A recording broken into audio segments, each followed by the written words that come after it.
Aloha mai kako. My name is Hōkūliʻiliʻi Heiau, and I am the Vessel Maintenance Manager and Junior Captain for Makali'i Voyaging Canoe. In this video, we will be restoring parts of Hōkūliʻiliʻi, a small double-hulled canoe who was built by the students of Waimea Middle School alongside the builders of Makali'i. Hōkūliʻiliʻi was constructed in 1995, and as with most vessels of that age, parts become weak and need to be replaced. So here, we will be building a new heiau, or mast step. If we break down the word heiau, hei means to ensnare, and au being a current. In this case, the heiau catches the energy from the wind through the sail, down the ope'a or spar, and finally ending in the heiau. As a result, the canoe moves forward. So we start construction by milling our selected lumber. For this piece, I decided to use some leftover utile. It is a native wood from Africa that has a mahogany color and grain structure. We used it to build a new steering paddle for Makali'i. Since the heiau is a critical structural part, wood choice is of the most importance. Hardwoods are preferred.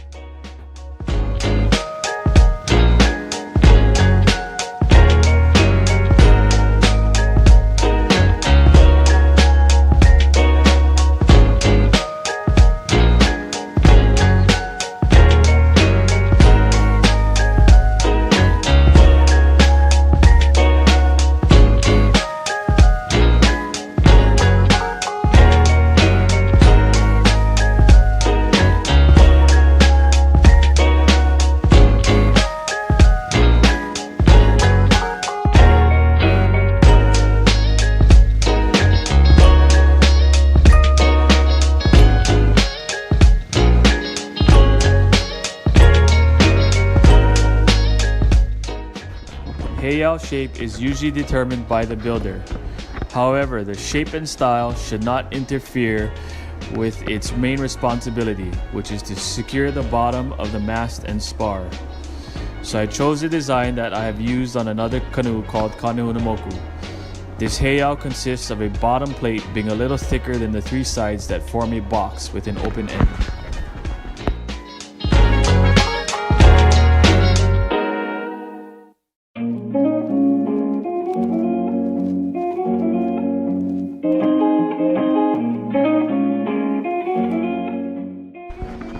Here I am laying out the sides to receive a dado cut, in which the cross piece joins to.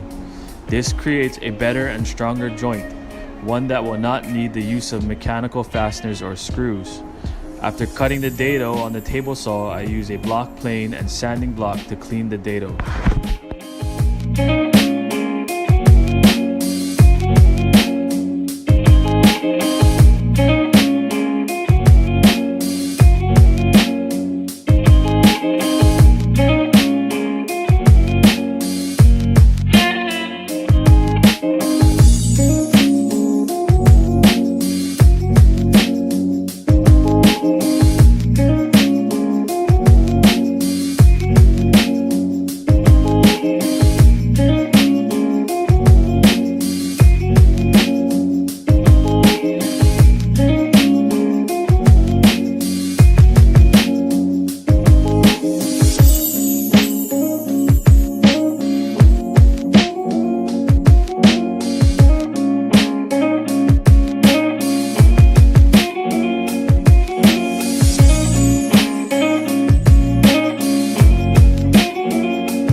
Cut a 45-degree angle on the two sides. This will help remove some weight, take the sharp corner off so no one will get hurt, and it is easier to move the spar in and out of the heiau.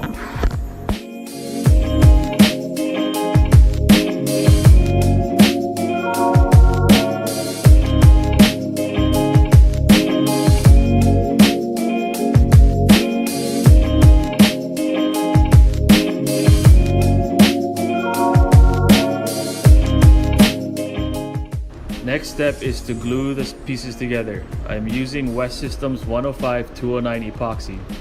I coat all sides that will be contacted. I have also thickened the epoxy with some Hōkūliʻiliʻi sawdust for two reasons. First, so that it stays in the joint and doesn't get pushed out when clamping, resulting in a dry joint. And second, for cosmetics. The wood dust conceals the color of the epoxy.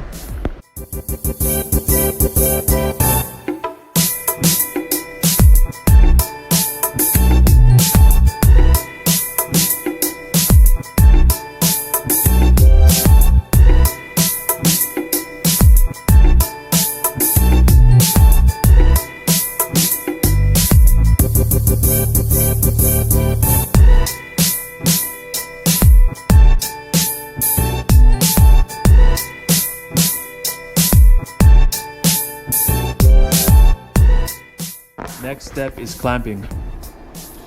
Clamps should be hand tightened, then tightened a quarter to half turn pass. Wipe any excess glue with lacquer thinner and a clean rag.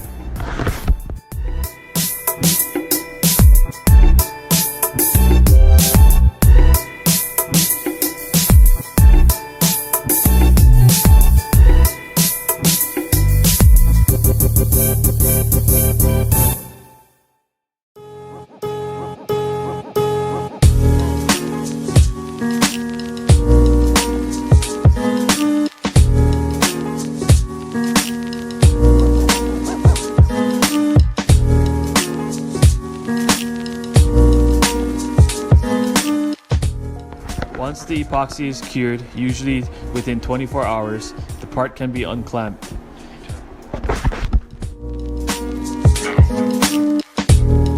Has anybody told you why? Have you any idea why?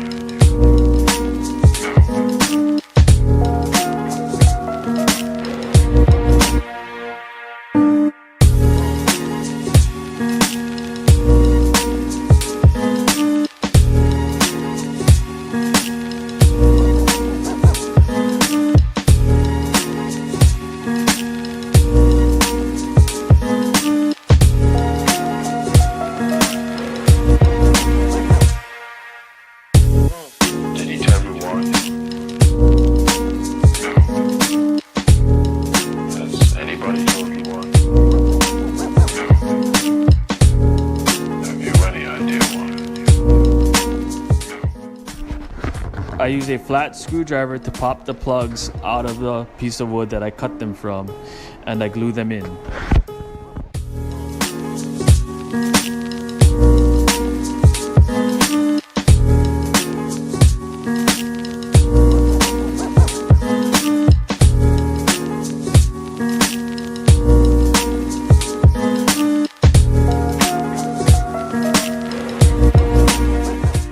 I am using a wood super glue that cures in 10 minutes. A hammer is necessary to seat the plugs properly. I then use a Japan saw to trim the plugs so that they are flush to the surface, and finally a quick sand.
After sanding, I use a router with a 3/8 inch round over bit to remove the hard corners.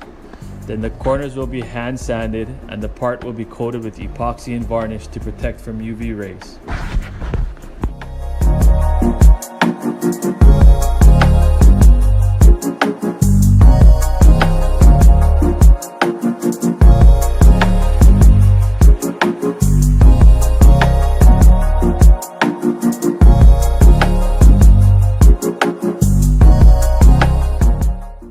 I hope you enjoyed this short video of how to make a heiau, and mahalo for watching.